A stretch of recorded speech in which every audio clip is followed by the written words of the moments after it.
কালীঘাটে পুজো দিতে এলেন ডেপুটি নির্বাচন কমিশনার জ্ঞানেশ ভারতী। বছরের শেষ দিনে ৭ সকালে তিনি হাজির হন কালীঘাট মন্দিরে। মঙ্গলবারই কলকাতায় এসেছেন জ্ঞানেশ ভারতী। এসআইআর এর শুনানি সংক্রান্ত বিষয় নিয়ে রাজ্যের মুখ্য নির্বাচনী আধিকারিকের অফিসে মঙ্গলবার দীর্ঘক্ষণ বৈঠকও করেন তিনি।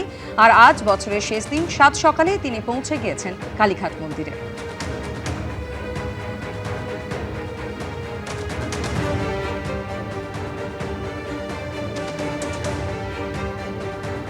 কালীঘাটে পুজো দিতে এলেন ডেপুটি নির্বাচন কমিশনার জ্ঞানেশ ভারতী। বছরের শেষ দিন ৭ সকালে পৌঁছে যান তিনি কালীঘাট মন্দিরে।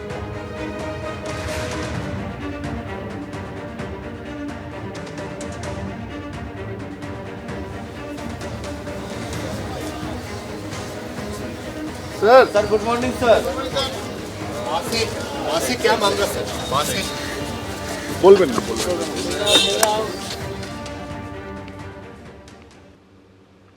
কেউ এসেছেন অ্যাম্বুলেন্সে, কেউ বা হুইল চেয়ারে। এসআইআর শুনানিতে চরম হয়রানির ছবি ধরা পড়েছে কলকাতা থেকে জেলায়। শুনানিতে ডাক পড়েছে কবি জয় গোস্বামী ও তার মেয়েরও। যদিও পরে নির্বাচন কমিশন সমস্যা সমাধানের আশ্বাস দিয়েছে। এদিকে মঙ্গলবারই রাজ্যে আসেন পশ্চিমবঙ্গের দায়িত্বপ্রাপ্ত senior deputy election commissioner Gyanesh Bharti. কারো পা ভাঙা, প্লাস্টার করা, কারো বা সদ্য অপারেশন হয়েছে, নাকে নল, কেউ বয়সের ভারে ভারাক্রান্ত। সেই অবস্থায় তাদের আসতে হয়েছে এসআইআর এর শুনানি কেন্দ্রে। রেহাই পাননি কবি জয় গোস্বামী। পরিবার সূত্রে খবর, খসড়া তালিকায় নাম রয়েছে জয় গোস্বামীর। বিগত দিনে একাধিকবার ভোটও দিয়েছেন তিনি, অথচ ২রা জানুয়ারি তারই ডাক পড়েছে নথি যাচাইয়ের পরীক্ষায়। জয় গোস্বামীর মতো একজন বিখ্যাত কবি, সারা ভারতে যার খ্যাতি, তাকে যদি এইভাবে ডাকা হয় তাহলে তো বুঝতে হবে যে যারা এইসব করছেন তাদের বাংলা জ্ঞান নেই, সাহিত্য সম্পর্কে জ্ঞান নেই, হাঁটতে পারে না, চলতে পারে না, তাদেরও ডেকে পাঠানো হচ্ছে শুনানিতে। আমার মনে হয় যে বেঁচে থাকলে রবীন্দ্রনাথকেও এসআইআর এর লাইনে দাঁড় করাতো। পরিবার সূত্রে দাবি, কলকাতায় শিশুমঙ্গলে জয় গোস্বামীর জন্ম। এরপর শৈশব কাটে রানাঘাটে। বর্তমানে সল্টলেকের একটি আবাসনে থাকেন তিনি।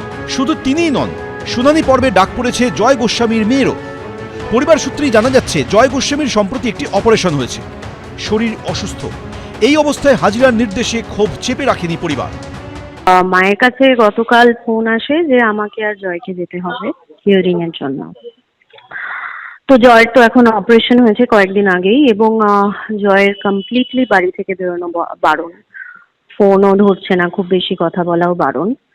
তো জয় এত বছর এই এখানে জয় তারপরে 2002 এর পরে ভোট দিয়েছে, লাস্ট ভোটও দিয়েছে, তারপরেও জয়কে ডাকা হচ্ছে।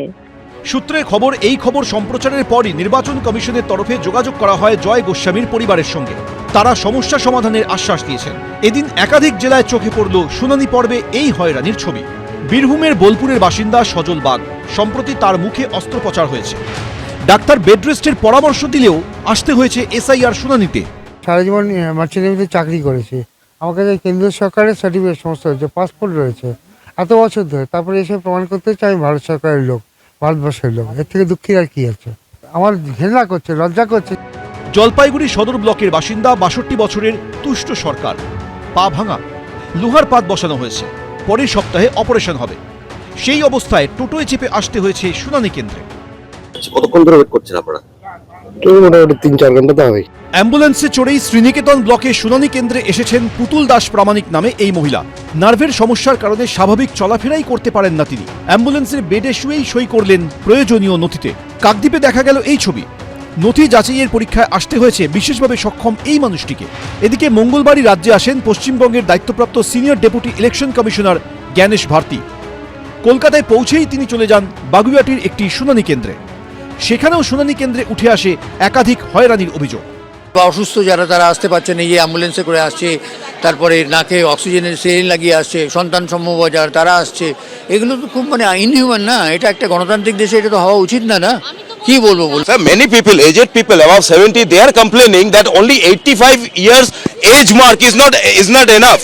They are saying that people who are above 70, they are facing problems to visit this hearing centers. We will do that also. এরই মধ্যে দেখা গেছে এই ছবিও। বর্ধমানে শুনানি কেন্দ্রের বাইরে হুইল চেয়ারের ব্যবস্থা করা হয়েছে। সিইও দপ্তর সূত্রে খবর, 85 বা তার বেশি বয়সীদের ক্ষেত্রে যেমন বাড়িতে গিয়ে শুনানি হবে, তেমনি শারীরিকভাবে সক্ষম, অন্তঃসত্ত্বা এবং গুরুতর অসুস্থদের ক্ষেত্রে বিএলওকে জানালে বাড়িতে শুনানির ব্যবস্থা হবে। কৃষ্ণেন্দু অধিকারী, ব্রতদীপ ভট্টাচার্য, গৌতম মণ্ডল, এবিপি আনন্দ।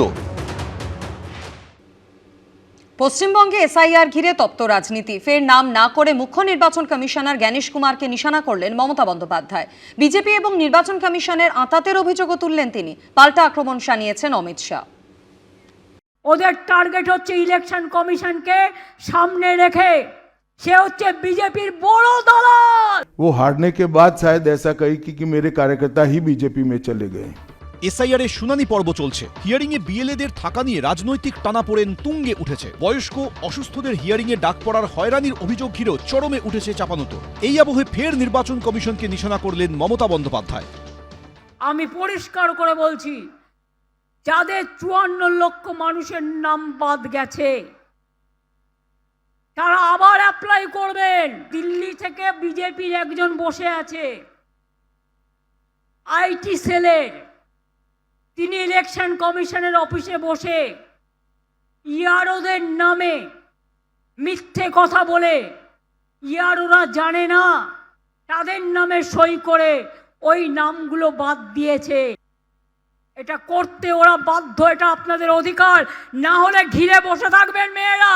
देखिए, ममता जी के पास से और कोई अपेक्षा रख नहीं सकते।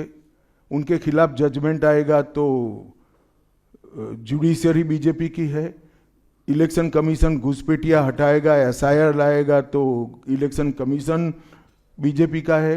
वो हारने के बाद शायद ऐसा कही कि मेरे कार्यकर्ता ही बीजेपी में चले गए।